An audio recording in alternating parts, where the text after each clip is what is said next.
함께 말씀 보겠습니다. 요한계시록 18장 21절 말씀입니다. 요한계시록 18장 21절 말씀 우리 함께 읽겠습니다. 이에 한 힘센 천사가 큰 맷돌 같은 돌을 들어 바다에 던져 이르되 큰 성 바벨론이 이같이 비참하게 던져져 결코 다시 보이지 아니하리로다. 아멘. 오늘은 요한계시록 18장 21절에서 24절 말씀 함께 살펴보면서요, 계속해서 하나님께서 사단과 연합하는 짐승이죠. 이 붉은 용으로 표현된 사단, 그 용과 연합하는 짐승, 그 짐승과 연합하여 권세를 가지고 이익을 가지고 부를 가지고 거짓된 평화의 생각과 양심을 속여 무엇보다도 하나님과 하나님의 백성들을 비방하고 대적하고 억압하는 그 일을 하였던 바벨론을 향한 하나님의 진노 또 심판에 대해서 함께 살펴보고 계속 우리가 사실 앞에 그 부분 살펴왔는데요. 21절에서 24절에 조금 다른 측면에서 또한 그 바벨론 하나님의 얼마나 진노가 또 크시며 그들의 악행이 얼마나 깊은지 또 하나님께서 그들을 향해 펼쳐내시는 일들이 얼마나 분명할지에 대해서 소개를 하고 있는데요. 같이 한번 보도록 하겠습니다. 21절 좀 전에 읽었던 본문 다시 보면요. 이에 한 힘센 천사가 큰 맷돌 같은 돌을 들어 바다에 던져 이르되 큰 성 바벨론이 이같이 비참하게 던져져 다 결코 다시 보이지 아니하리로다. 이 말씀은 먼저는 구약의 예레미야 선지자를 통하여 하셨던 말씀을 이렇게 다시 한 번 더 그 기억을 소환하고 사실 그처럼 똑같은 일이 지금 이 마지막 때 이 상징적 바빌론에게도 그렇게 벌어질 것이다라는 것을 이제 보여주는 대목인데 예레미야 51장 63절 64절 말씀 보면요. 너는 이 책 읽기를 다한 후에 책에 돌을 메어 유브라데 강 속에 던지며 말하기를 바벨론이 나의 재난 때문에 이같이 몰락하여 다시 일어서지 못하리니 그들이 피폐하리라 하리라.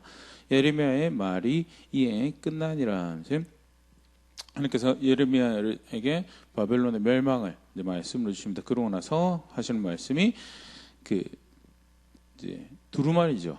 이제 그를 다 쓴 하나님께서 그들을 어떻게 심판하시 진노하시 사실 예레미야에게는 먼 미래의 일입니다. 하지만 일종의 그것을 글로 쓰게 하여서 일부는 편지로 보내지고요, 또 일부는 돌에 매어 유브라데 강에 던져 이게 지게 되는데요. 일종의 예언적 활동이죠. 말씀하신 것이 그들이 그렇게 이루어질 것인데 그 진노를 받은 바벨론이 이 돌을 이제 두루마리에 매면 이제 그 꼬로 깔아 앉을 거고 다시는 나오지 못하는 것처럼 절대 다시 일어나지 못할 만큼 하나님께서 그렇게 파괴하고 망가뜨리실 거고 하나님을 대적하여 자랑하던 그들의 평화가 그들의 권세가 사실은 부질없는 것임에 대해서 보여주는 말씀하시는 장면이고요. 오늘 요한계시록 18장 21절도 동일한 것을 이제 이야기를 하고 있죠. 여기 이제 맷돌이라는 표현을 사용하고 있는데요. 그 마태복음 18장 복음서에 이제 연자 맷돌을 의미하는 우리가 생각하는 우리 집에서 쓰는 작은 맷돌보다는요, 큰 그래서 평균적으로 학자들이 보면 그 당시 이 맷돌의 평균적 크기가 직경이 지름이 1.5m 정도, 1.5m 정도의 두께가 약 30cm 정도 되는 큰 돌이고 평균적으로는 400-500kg 정도 하는 그 돌멩이를 이제 맷돌 이제 사용을 했는데요. 그러니까 뭐 400kg 되는 맷돌이 바다에 풍덩 떨어지면 절대 다시 못 떠오르죠. 자체적으로는 그런 멸망이 비참한 멸망이 있을 것인데 아까 좀 전에 우리가 봤던 예레미야 바벨론을 향한 그 고대 제국 바벨론을 향한 예레미야의 메시지처럼 다시 보이지 않는다라는 말 표현에 대해서 구약에 있었던 또 다른 이미지들을 학자들이 연상하게 하는 표현이라 그렇게 이야기하는데요.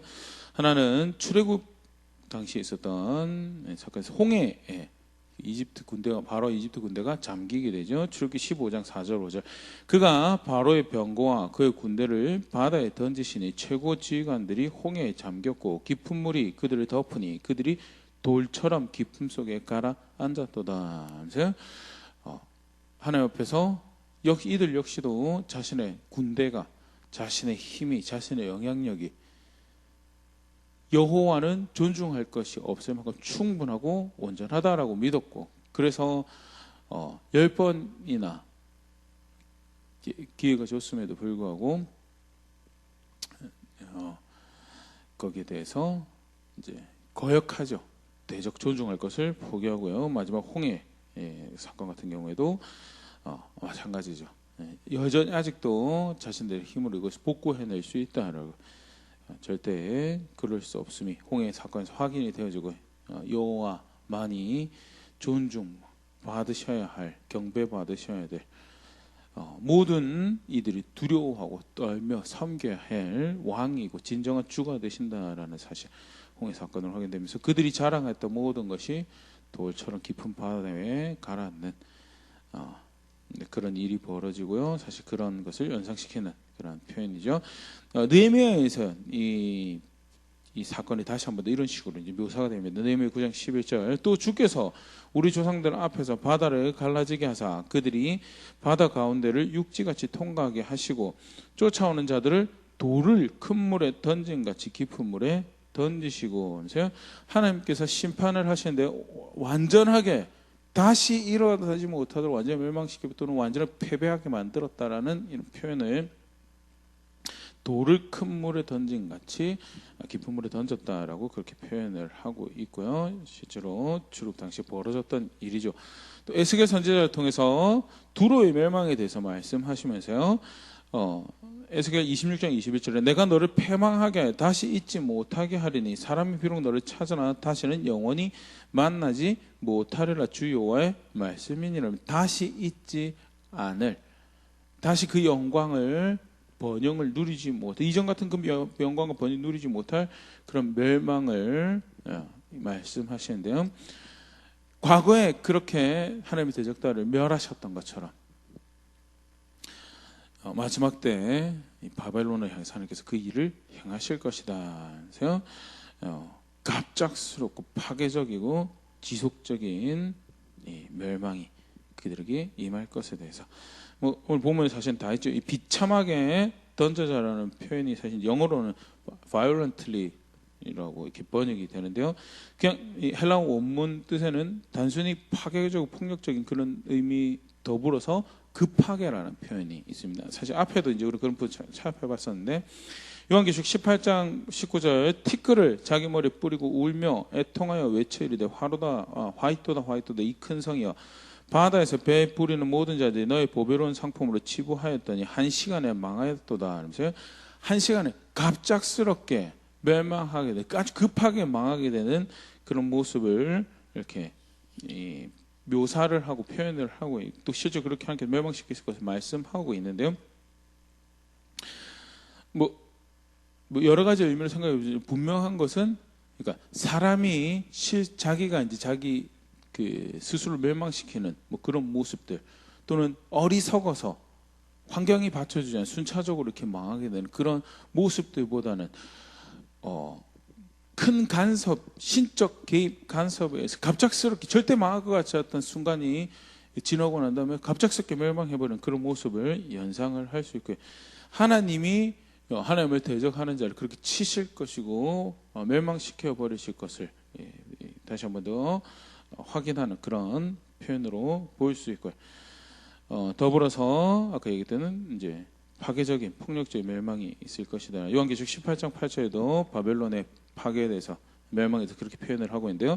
그러므로 하루 동안에 그 재앙들이 이르리니 곧 사망과 이 사망은 전염병, 애통함과 흉년이라. 그가 또한 불에 살라지리니 그는 심판하시는 주 하나님은, 그를 심판하시는 주 하나님은 강하신 자이심이라. 그러면서 생각할 수 있는 비참한 모습들, 파괴되어지는 모습들, 전염병, 흉년, 불, 애통함이 바벨론의 멸망에 하나님을 위해서 그렇게 비참하게 그 진노가 그렇게 쏟아부어질 것이고 바벨론은 그렇게 파괴되어질 것이다. 다음에 그 멸망당한 상태가 지속적으로 결코 다시 보이지 아니하리라. 완전한 멸망을 이야기하면서요. 그들이 자랑하는 평화, 그들이 자랑하는 권세, 권력, 부우, 동시대에 살아가고 있는 교회들, 나는 우주의 주인을, 하늘과 땅의 주인을 섬긴다라고 하는데 왜 이렇지? 왜 저들만큼 부유할 수 없고 왜 저들만큼 힘을 가질 수 없고 저들이 자랑하는 것은 다 멸망당할 것이고 가짜다, 그림자에 불과하다, 실체가 절대 될 수 없다라는 것 다시 확인하는 그런 말씀이고요. 또 한번 교회를 격려하시고 그들을 쓰게 된 격려와 도전을 주시는 말씀이죠. 조금 다른 장면에서 그들의 멸망에 대해서 또 이렇게 접근되는데요. 요한계시록 18장 22절 23절 또 검은 곳 타는 자와 풍류하는 자와 퉁소 부는 자와 나팔 부는 자들의 소리가 결코 다시 너희 안에서 들리지 아니하고 어떠한 세공업자든지 결코 다시 너희 안에서 보이지 아니하고 또 맷돌 소리가 결코 다시 내 안에서 들리지 아니하고 등불빛이 결코 다시 내 안에서 비치지 아니하고 신랑과 신부의 음성이 결코 다시 내 안에서 들리지 아니하리로다. 예, 이제 이 뒷부분 뒤에랑 같이 살펴보면 될 것 같은데요. 먼저는 결코 아니할 것이다. 결코 아니할 것이다. 라면서요. 아니한다라는 부정문이 6번이 등장을 합니다. 그만큼 이제 이 심판의 엄중함이, 단호함이 이제 본문 안에서 표현이 되면서요. 21절에부터 시작해서 부정문이 그렇게 쭉 이어지고 22절에 먼저는 검은 곳 타는 자, 풍류하는 자, 퉁소 부는 자, 나팔 부는 자 소리가 결코 다시 들리지 않을 것이다. 악기로 표현되는 그들의 즐거움, 그들의 기쁨, 그들의 낙, 그들의 평화 다시 없을 것이다. 또 세공업자들, 어떠한 세공업자들 뭔가를 만들, 상품을 만들, 굉장히 역동적이고 활발한 모습이죠. 또 경제 활동의 모습이고요. 네, 다시는 그런 거 없을 것이다. 파괴와 멸망을 표현하신 또 다른 방법이죠. 또 맷돌 소리가 결코 다시 내 안에 들리지 아니하려는, 맷돌은 음식을 만들 때 사용한 도구죠. 이제 그래서 그냥 1차적으로 그냥 도구의 사용이 아예 없을 것이다라고 그렇게 그냥 밀고 해석하신 분들도 계시는데요. 더불어서 이제 특히 이제 앞에 거랑 구별되는 것이 맷돌은 이제 음식을 뭔가 빻아서 가루로 만들고 음식을 만들 때 사용되는, 음식을 준비하고 음식을 만든다는 것 자체가 사실은 활기, 생명력의 일종의 표현이죠. 또 그런 것을 볼 수 있는 그런 장면이고, 그런데 그것이 결단코 너의 안에서, 그 바벨론 성 안에서, 상징적 이 바벨론 성 안에 다시는 그런 것이 들리지 않을 것이다라는 것. 그런 생기, 활력, 살아가고자 하는 소망, 그런 것들이 이제 없을 것입니다. 또 더불어서 그렇게 밥 좀 먹고 맷도 돌리는 평화가 있었는데 평화가 없을 것이다라는 것을 이야기를 하고 말씀하시는 거고요. 23절 등불빛이 결코 다시 내 안에서 비치지 아니하리라. 성 안에 사람이 살고 있으면, 활기가 있으면, 뭔가 계속해서 일이 진행이 되고 뭔가를 만들어내고 있으면 불이 켜져야 되는 것이 정상적인 모습인데 그런 일이 없을 것이다라면 그만큼 평화가 없고 파괴되어지고 멸망당하고 그런 일이 없을 것이다라는 것을 이제 말씀하시는, 그런 멸망을 말씀하시면서요. 신랑과 신부의 음성이 결코 다시 내 안에서 들리지 아니하리라. 결혼을 한다라는 것도 그렇죠. 새로운 소망, 또 이 세대가 넘어가는 일종의 다음 세대를 이제 이렇게 준비하는 일종의 그런 표현이고요. 여러 가지 소망과 활기가, 생기가 넘치는 이런 결혼과 같은 기뻐할 것들이, 그들이 바라는 평화가 더 이상 거기엔 없을 것이다. 왜? 하나님을 거역하고 대적하였기 때문에. 하나님 비방하고 하나님 교회를 대적하고 자기들의 질서로, 돈의 질서로 부여함을 만들며 그것을 타라고 교만하였기 때문에, 그렇게 철저하게 섬겨야 될 주인을 외면해버렸기 때문에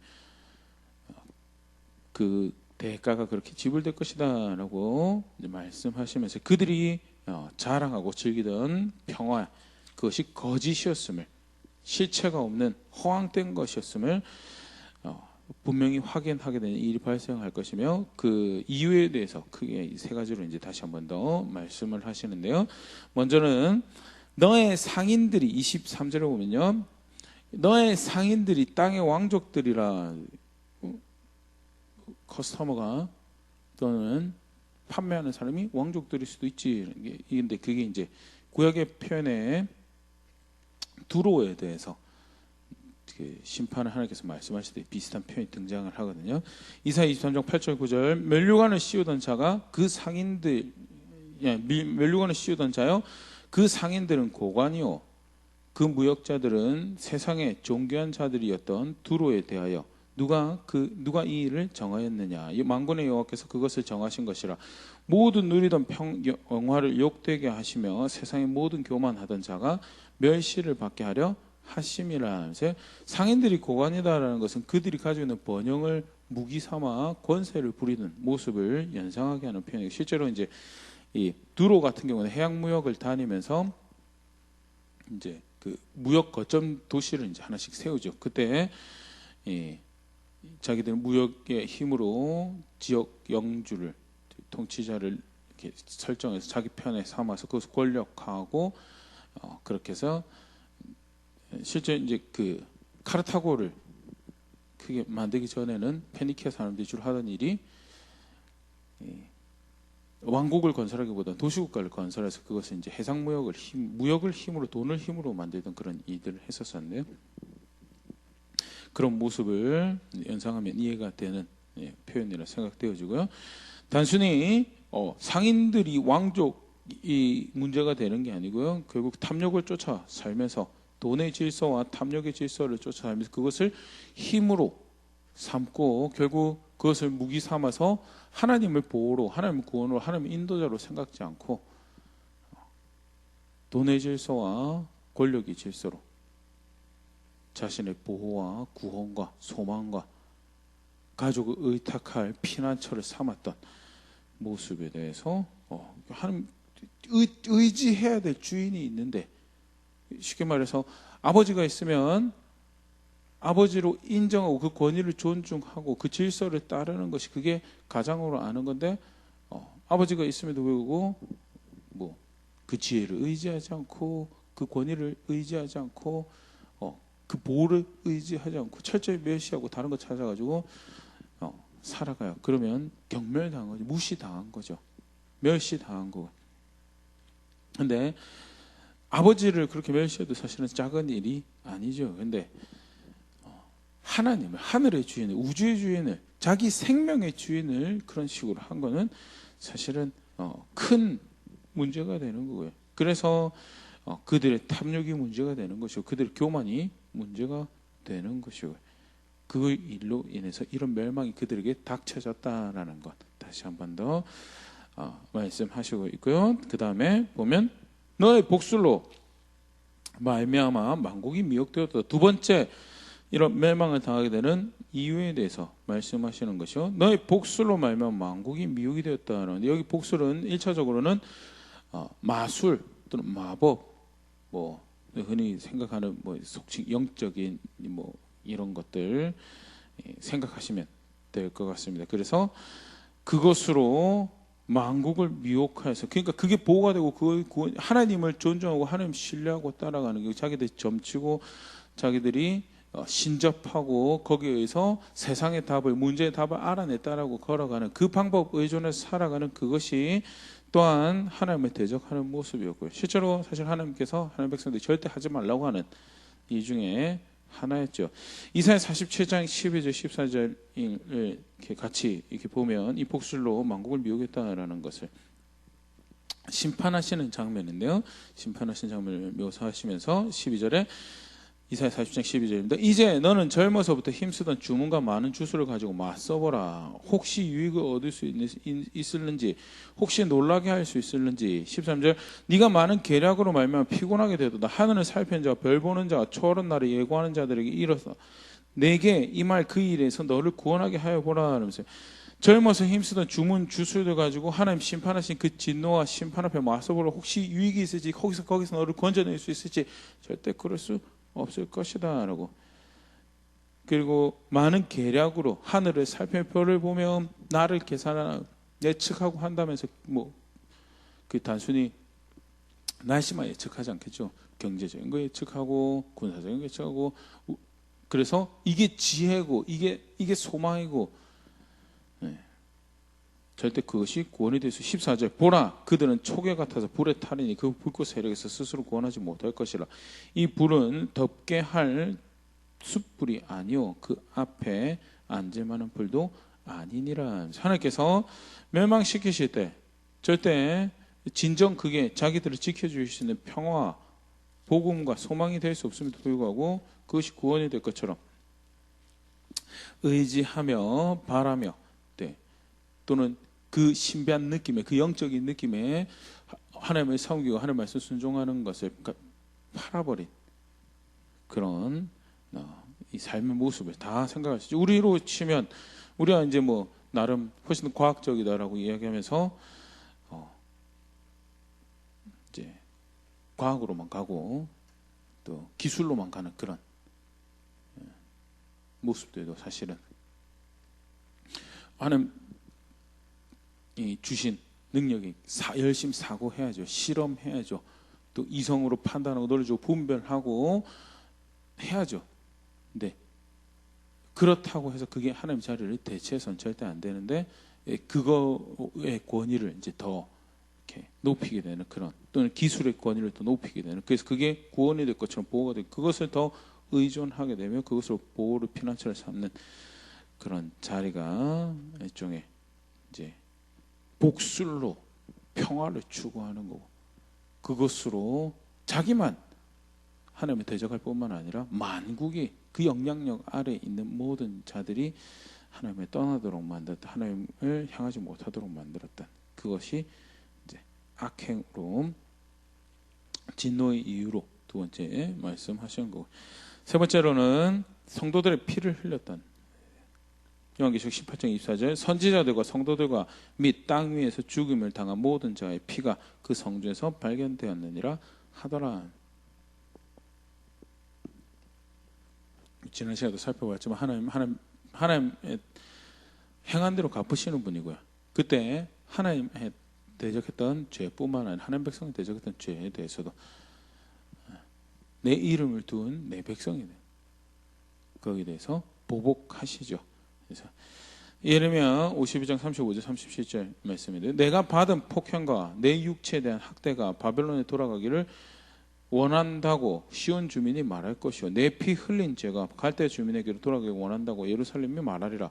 그러므로 여호와께서 이와 같이 말씀하시되 보라 내가 너의 송사를 듣고 너를 위하여 보복하여 그의 바다를 말리며 그의 샘을 말리니 바벨론이 돌무더기가 되어서 승냥이의 거처와 혐오의 대상과 탄식거리가 되고 주민이 없으리라.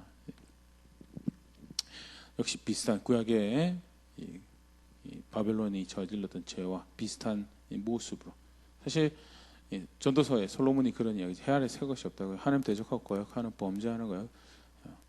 예전에 다 찾아보면 있었던 모습들 새 거 없죠.